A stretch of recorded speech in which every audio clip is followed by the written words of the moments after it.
I click OK? Does it look like it's working? Yep. It takes me off to another site thing every once in a while. Okay, and then once I start recording, I will do this. Let's see, where's the record? Oh my God. Where is it, guys? Where do I do that? Sorry, I'm not, oh, there it is. Okay. Okay. Hi, everyone. It's Jessica Maison here with SFWA's monthly comics chat. As I said, I'm Jessica Maison. I am the comics chair. I also am the writer of Mary Shelley's School for Monsters graphic novel and the Plastic Girl trilogy. I've got Ari Brubin here with me. Hi, say hi, Ari. Hi, how you doing? And we've got a very special guest today. Kristen Gudsnuk has agreed to come and talk about writing comics and illustrating comics for the YA audience, the middle grade audience, and also doing creator owned and collaborations, all kind of stuff. So I'm going to try to give her a nice, beautiful intro here. So she is a Queens, New York based comics writer and illustrator. She got her start with the amazing webcomic Henchgirl, which was then published by Dark Horse, which is one of my favorite publishers.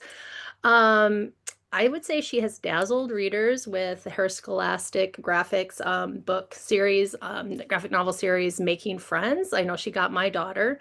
And then she's also does Who Doesn't Love Minecraft? Minecraft With or Without You trilogy, and that is also at Dark Horse Comics. She also has some other collaborations that I'm gonna let her get into. I don't want to take up too much time, but Kristen, we are very grateful to have you doing this presentation and telling your story to our SFWA membership and our Nebula people. So without further ado, Kristen. Oh, I'm gonna spot. Hey, okay, awesome. You hear me, right?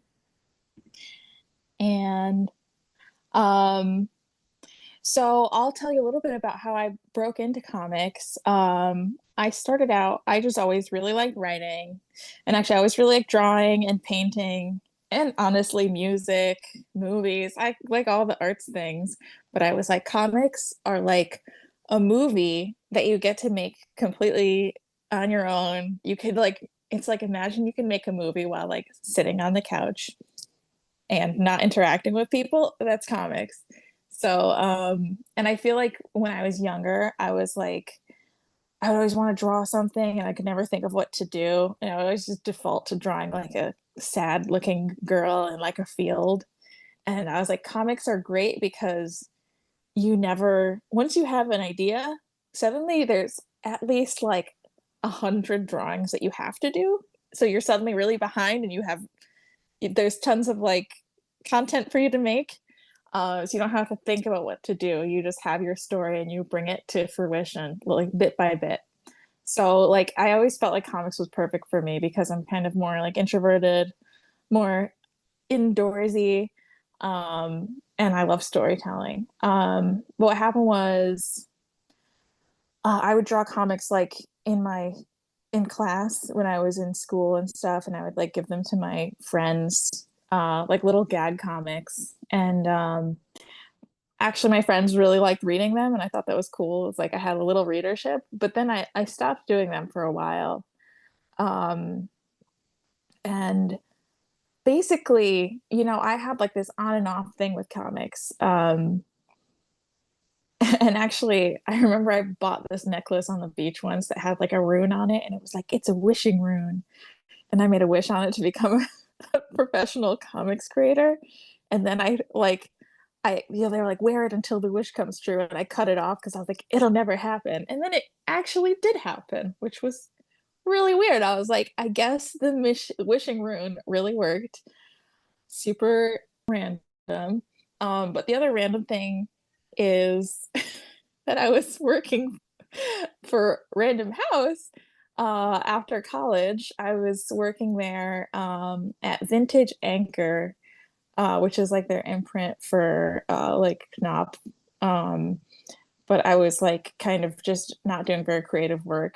I was kind of like overseeing a lot of like Spanish translations. Like we did 50 Shades of Grey in Spanish. I learned a lot of phrases that I now know forever that I don't think I needed to know in Spanish. I was working there, and the Art Students League is right near there, like 2 blocks away from my old office. And I did this drink and draw once where the prize for it was to win a comics class at the New York Art Students League. And I just randomly won the prize with this drawing of a sad cowboy that I did. And so then I was like, oh, I should come up with a comic so I have something to work on in this class that I can use this voucher. And so I always say, like, my career in comics, like, weirdly started with my desire to use a voucher that I had won and not have it go to waste. So I came up with my comic Henchgirl, and I started doing it there. And I was taking that class, so it was teaching me a lot of the ins and outs of drawing comics. And I learned the writing just, by doing. And I was kind of going by the seat of my pants, but I was also like, I was definitely writing my scripts like at work and like quickly alt tabbing away from my script document. Um, and so I was just doing that. And I started, actually, my now husband, he was my boyfriend at the time. He was like, he's a big comics guy. So he was like, oh, you should do comic conventions and sell your comics, like print them up and sell them. And so I was doing that. And I met this small publisher called Scout Comics. And they actually did the single issue versions of Henchgirl. And I met them at some comic convention in New York City. I don't even remember which one.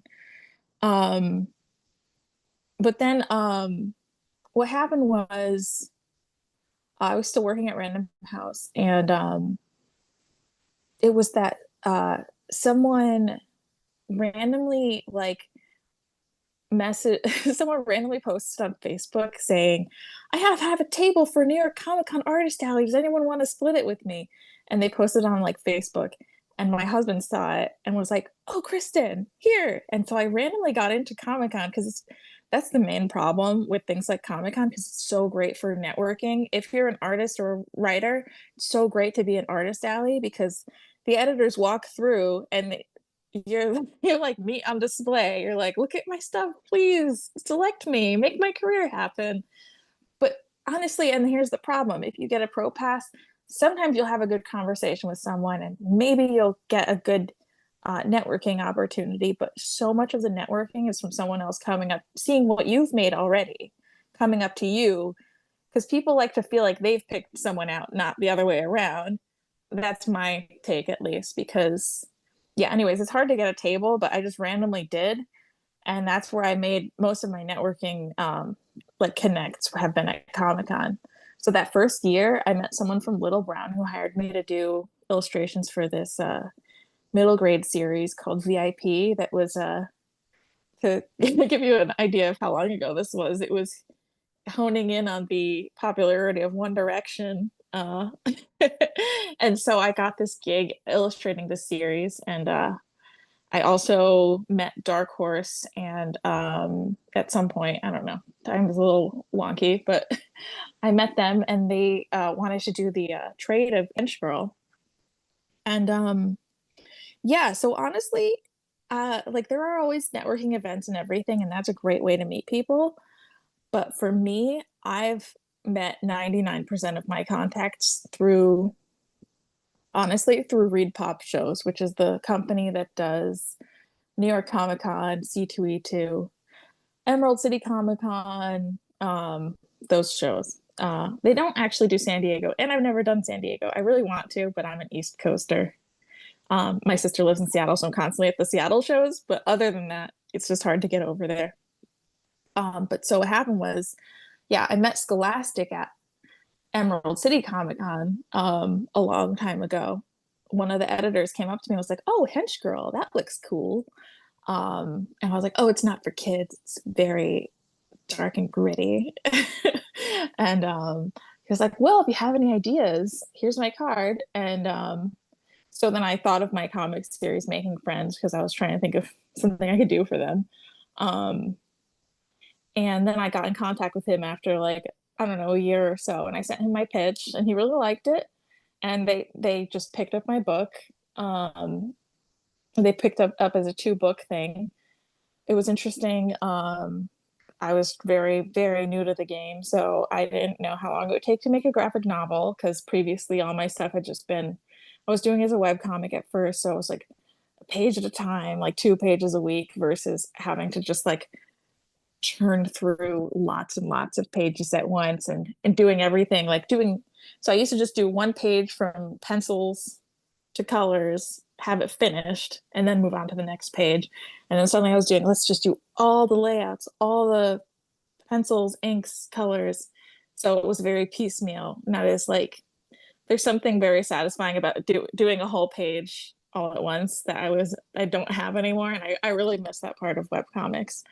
Um, but yeah, so that was a big adjustment. Another adjustment was like, um, getting paid a big lump sum. Well, big is relative, but a lump sum, and then being like, ooh, I have money, and then being like, oh, I have to live off of that for a while because I also have to draw this stuff that I promised I'd draw, so I can't work any other thing really. So that was a huge learning experience, and that was a tough thing. I feel like financial decisions were made that right at the beginning. I was like, I'm rich now. I'm gonna go buy stuff. Don't If you get money for a book that you have not made yet, especially if it's a comic, because it takes a long time to draw those, maybe like think before giving yourself a nice bunch of presents.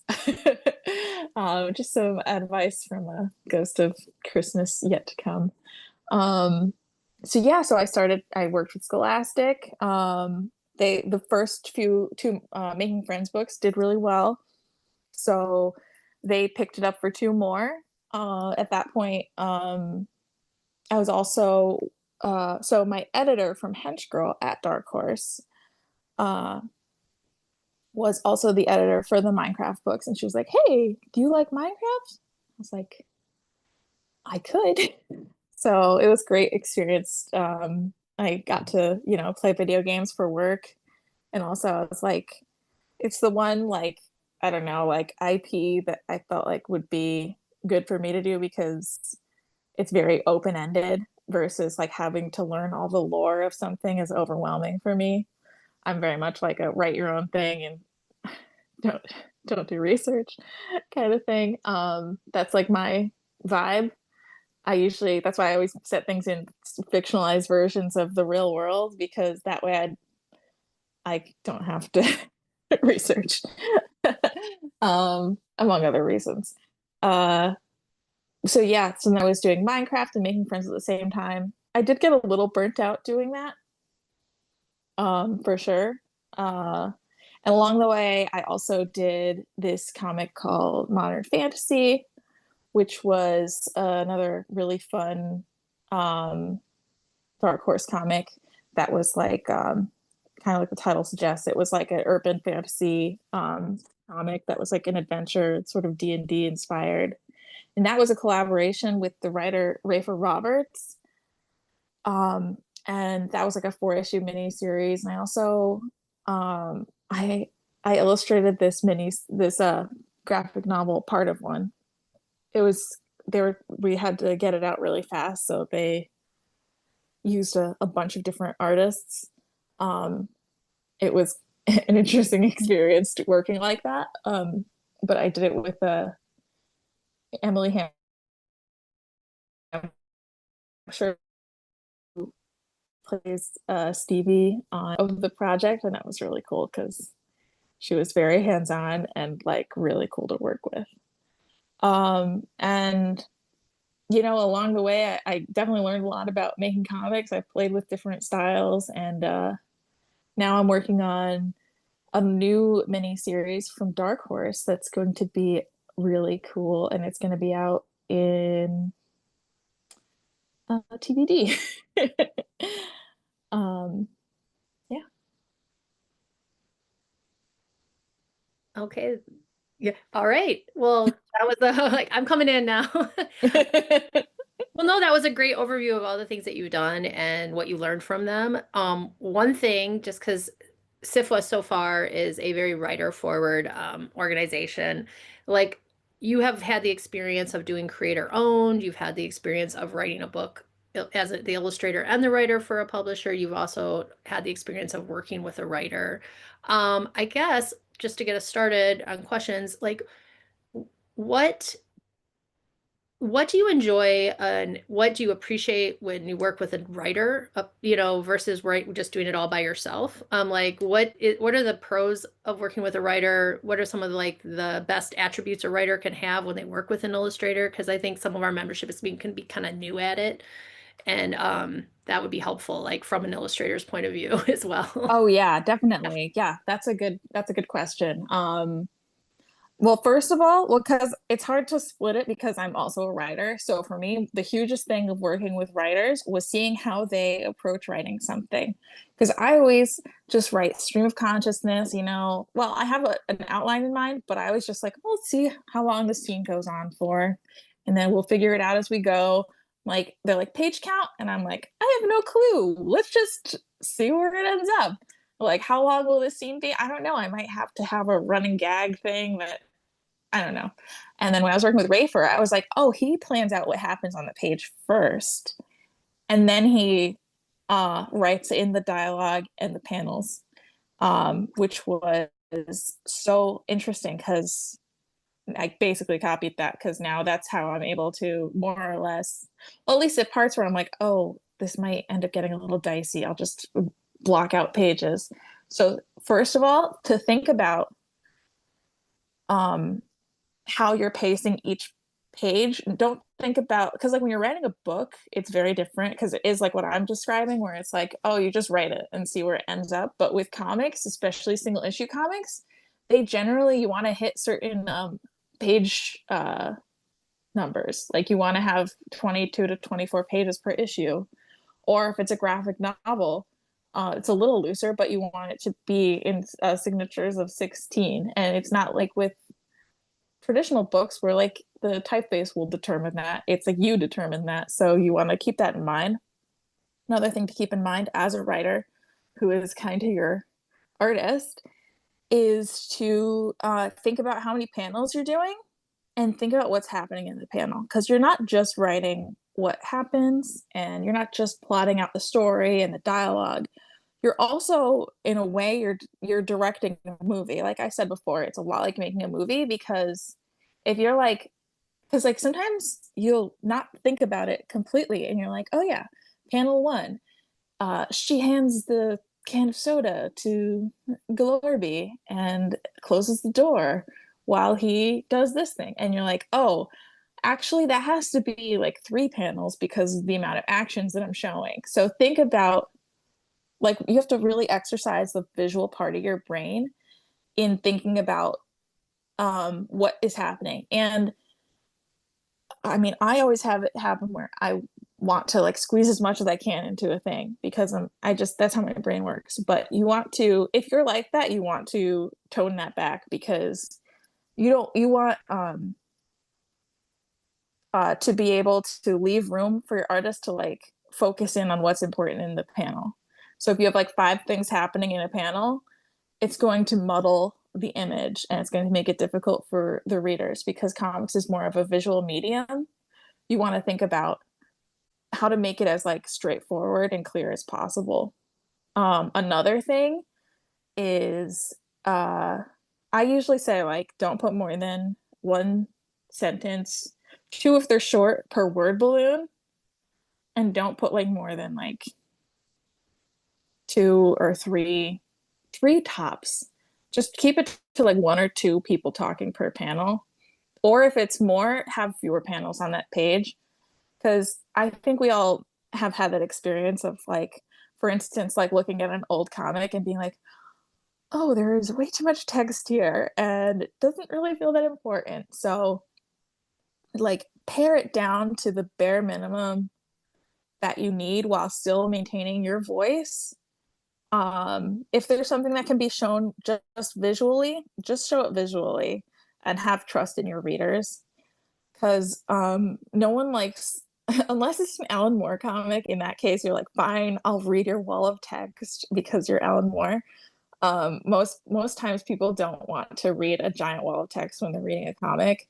And also you don't want to leave your artist in a situation where they have no room to draw the thing because there's so much text. And it's just a nicer reading experience. It's why like manga is like so easy to read and people just, tear it up, is like, maybe not tear it up, they go through it quickly, is because it's like very sparse dialogue and like very like open pictures. So you think about pacing when you're writing. If you want something to go be breathless, let's say it's an exciting scene, you want to have less dialogue, more pictures. And when it's a more contemplative, character driven scene, you can have more dialogue and, but I always try to err on the side of like fewer words. Um, and actually, when I do my own comics, I always put the text in first just to make sure it all fits in the page. And it's happened where I'm like, I import all the text and then I'm like, I'm going to cut this sentence only because it looks bad having this much text on the page. And so, like, if there's anything that you can cut, I would say cut it. And also, if you're writing a script, try to I often add in extra panels at the end. Like I've paneled it out in my script, and then I'm like, I'm gonna add two more here just for pacing. I would try to like keep it to 5 or 6 panels tops per page of script because you might need to edit it, and it's easier to add in more panels when there's fewer. It's like hard. It's like not nice on the eyes unless it's a specific aesthetic to have like tons and tons of little tiny panels crammed with things happening. That's one thing that I did when I was starting out, where I was like, I had to redraw a bunch of Henchgirl, and part of it was like I re-paneled the pages and was like, I'm gonna make this into more pages because I crammed everything in. Yeah, because like sometimes it seems like you don't need the extra panel, but then when your artist is doing it, they'll be like, oh, but I want one beat right there, or maybe you want an extra beat, and you don't think of it until after the art is already started. So yeah, just like brevity, and don't like have fewer panels, err on the side of fewer panels. That would be the biggest things. Because actually with the VIP book, the One Direction thing that I did when I was first starting out, the writer of that, I mean, she's really great, but she had never done anything comics related, and she gave me a page to turn into a comics page. And because it was mostly a novel, but it had like comic portions, like a few pages, and she wanted to be like one page, and so I had to like work with her to like cut it down.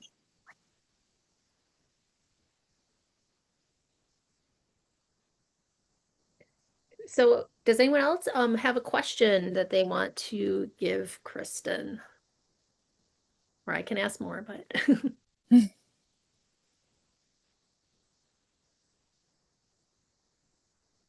You're muted, I A. am. Yeah, sorry. I'll ask a question. Can you talk a little bit about writing for YA audiences? Oh yeah, definitely.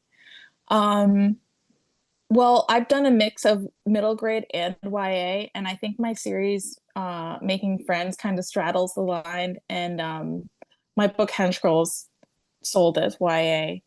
um but it's an interesting genre because first of all it's very popular, so there's like a lot of like eyes there. um and I feel like with YA you kind of you have to keep in mind like the demographic that you're writing for. Usually what I do is I think back on my younger self and the kind of things that I liked at the time, because definitely my tastes have changed as I got older. Um, but I also like don't want to pander, so I also make sure it's something that I would like currently. Um, I mean, usually with YA, you have like a teenage um protagonist and all the angst that comes with. And I would say, like, feel free to lean into that and feel free to play with the tropes that now might seem a little like, you know, in a way, like a lot of the YA tropes are like, they can be cheesy, but also they're so popular for a reason. So for people who want to do YA, I'd say play with those, but always make sure if you feel like, because like YA also is one of those genres that can get really like formulaic. So if you find yourself slipping into formula, just like inject a bit more of yourself into it. Or, I mean, I was actually writing, this was a pitch that did not actually go anywhere, but I had this YA thing that I was doing, and maybe it'll come out someday. I just have to retool it a little bit.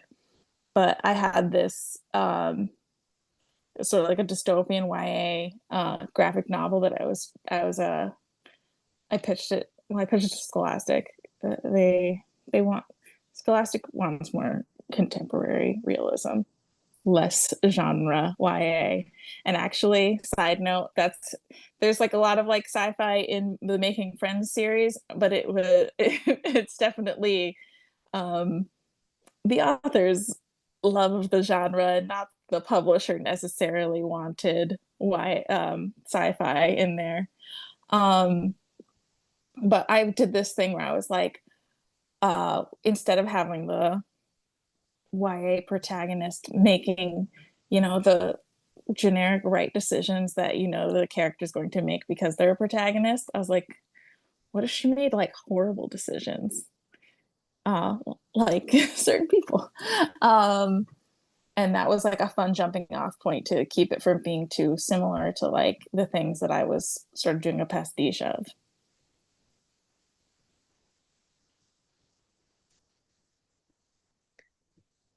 I think just to end up like the recorded part of this presentation, what would be really interesting is could you dive a little bit into the difference between doing your creator-owned projects and then a project that you do more traditionally? Because I think you are doing both right now, right? Or have done both at least. Yeah, I've done both. I would say, honestly, having talked to people who have become big doing like IPs versus people who've done creator owned,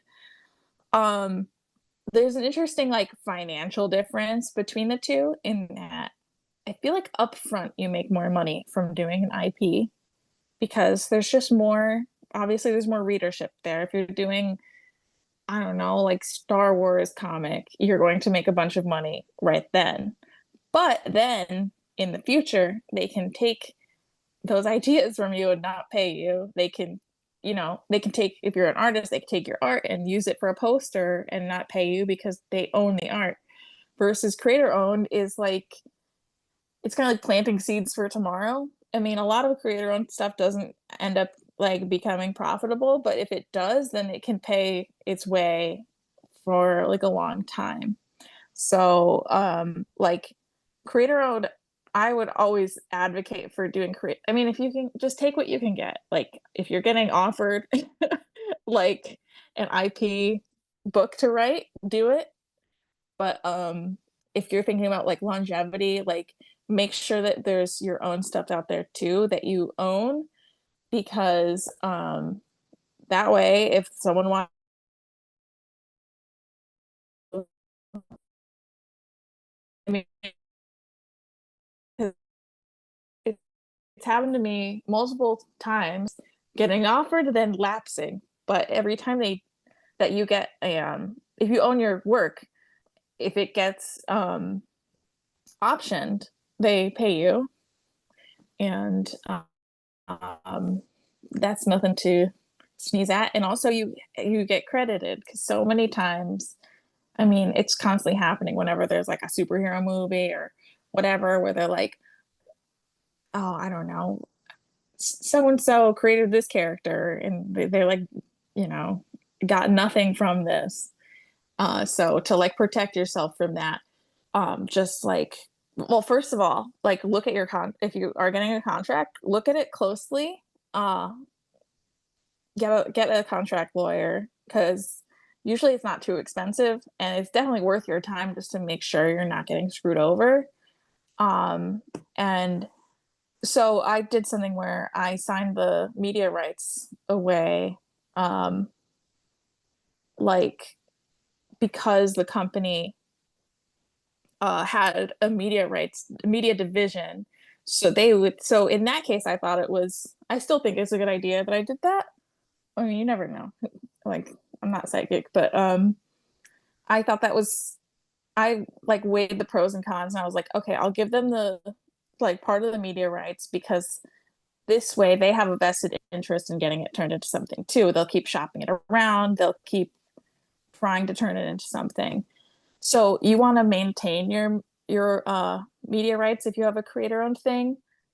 If that's not the situation, if it's just, just a publisher, like a smaller publisher that doesn't have either a relationship with a known media company or whatever, then you should hold on to it and try shopping it yourself or wait for people to be interested in it. But if you do have those connections, you may as well use them. I mean, like with Dark Horse, they have like Dark Horse Entertainment that they've done like shows and movies and stuff. They did like, Hellboy and like Umbrella Academy and stuff. Um, and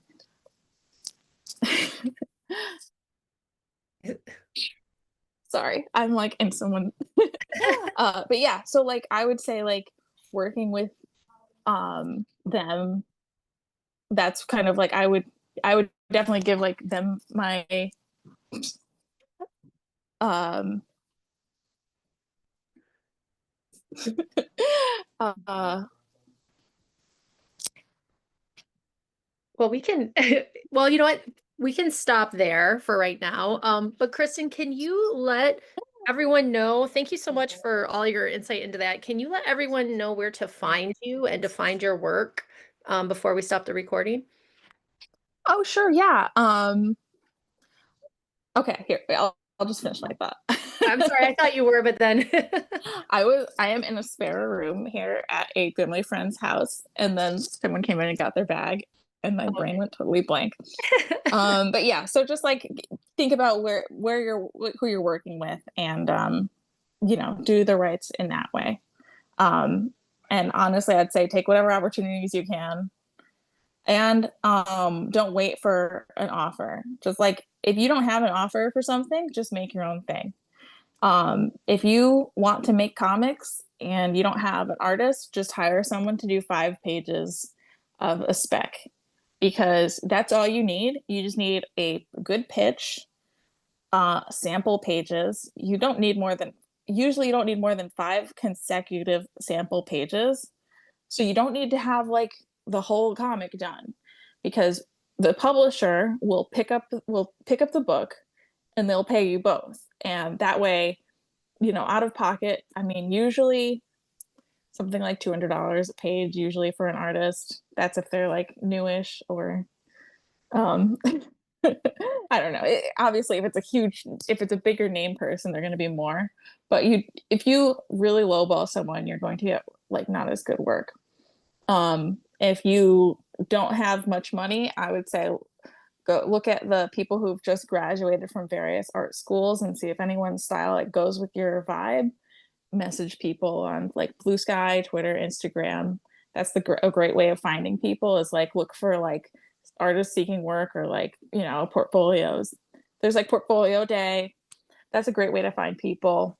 So yeah, 5 pages of stuff, all you need. That a pitch packet is usually like a log line, which is a quick description and issue by issue summary, and then like a description of like other books that would be similar.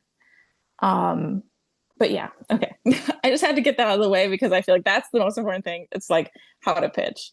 And like when we pitched Modern Fantasy, I just gave them 5 pages of art, and that's you get the vibe of what something looks like when you see that. But my socials, I am henchgirl_comic on Instagram, Blue Sky, and X.